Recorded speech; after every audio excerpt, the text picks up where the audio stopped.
Hi guys, welcome back to Mahi cricket. Guys, India versus Sri Lanka match number 2 అయితే మనకి July 28వ తారీఖు పాలకెల్ల స్టేడియంలో రాత్రి 7 గంటలకు జరగబోతుంది. ఈ 3 టీ20 మ్యాచ్లు కూడా ఇదే స్టేడియంలో అయితే జరుగుతాయి. మనం ఈ మ్యాచ్ కి సంబంధించిన pitch reports, match reports, playing 11 all updates గురించి అయితే మాట్లాడుకుందాం. లేట్ చేయకుండా కంటెంట్ లోకి వెళ్తే, పాలకెల్ల స్టేడియం అనేది బ్యాటింగ్ కి బాగా అడ్వాంటేజ్ గా ఉంటుంది.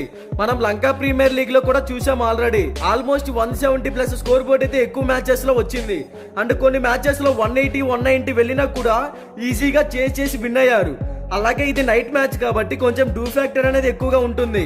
సో అందువలన కొంచెం బౌలర్స్ కి కూడా ఈ పిచ్ అనేది అడ్వాంటేజ్ గా ఉండవచ్చు అనే చెప్పుకోవచ్చు. ఈ వెన్యూలో ఇప్పటి వరకు టోటల్ గా 24 టీ20 మ్యాచెస్ జరిగితే అందులో ఫస్ట్ బ్యాటింగ్ చేసిన టీం 58% విన్ అయ్యింది. సెకండ్ బ్యాటింగ్ చేసిన టీం కేవలం 33% మాత్రమే విన్ అయ్యింది. సో మాక్సిమం ఈ వెన్యూలో టాస్ గెలిచిన టీం ముందుగా బ్యాటింగ్ ఎంచుకోవడానికి అనుకరిస్తుంది. ఎందుకంటే ఫస్ట్ బ్యాటింగ్ చేస్తేనే మంచి స్కోర్ బోర్డ్ ని అయితే సెట్ చేయగలుగుతారు. ఇక్కడ average first batting score 168 runs, average second batting score 149 runs. అలాగే ఇక్కడ హైయెస్ట్ టోటల్ వచ్చేసి 263 రన్స్. అది కూడా శ్రీలంక టీం పై ఆస్ట్రేలియా టీం అయితే కొట్టింది. లోయెస్ట్ టోటల్ వచ్చేసి 88 రన్స్. లాస్ట్ 10 మ్యాచెస్ లో శ్రీలంక టీం కి 50% విన్ పర్సెంటేజ్ ఉంటే ఇండియన్ క్రికెట్ టీం కి మాత్రం 90% విన్ పర్సెంటేజ్ అయితే ఉంది.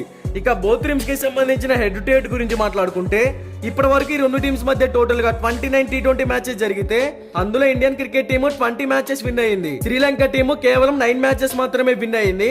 ఇక బోత్ టీమ్స్ గురించి మాట్లాడుకుంటే, శ్రీలంక టీమ్ లో ఓపెనర్స్ అయితే పాతుం నిశంక, కుశల్ మెండిస్. ఇండియన్ టీమ్ లో ఓపెనర్స్ అయితే యశస్వి జైస్వాల్, శుభ్మాన్ గిల్. ఈ రెండు టీమ్స్ లో ఓపెనింగ్ ఆర్డర్ లో ఎక్సలెంట్ హిట్టర్స్ అయితే ఉన్నారు. మంచి స్కోర్ బోర్డ్ ని టీమ్ కి అందిస్తారు.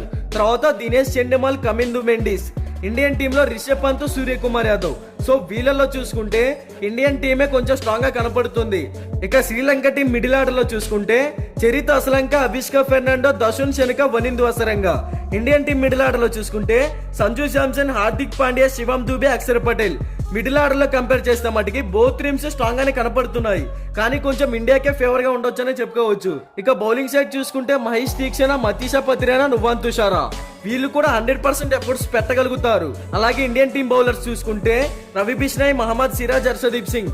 వీళ్ళ ముగ్గురు కూడా మంచి ఎక్స్పీరియన్స్ ఉన్న బౌలర్సే. వికెట్ టేకింగ్ పర్ఫార్మెన్స్ అయితే ఇవ్వగలుగుతారు. ఇక బోత్ టీమ్స్ లో చూసుకుంటే ఇండియన్ టీమే స్ట్రాంగ్ గా ఉన్నప్పటికీ మరి ఈ మ్యాచ్ లో కొంచెం శ్రీలంక టీం కి హోమ్ గ్రౌండ్ అడ్వాంటేజ్ ఏమన్నా ఉండవచ్చో లేదో చూడాలి. ఇక మీకు 100% shoot shot non cutting win report కావాలి అనుకుంటే డిస్క్రిప్షన్ లో మన అఫీషియల్ టెలిగ్రామ్ ఛానల్ లింక్ అయితే ఉంది, ఒకసారి వెళ్ళి జాయిన్ అవ్వండి.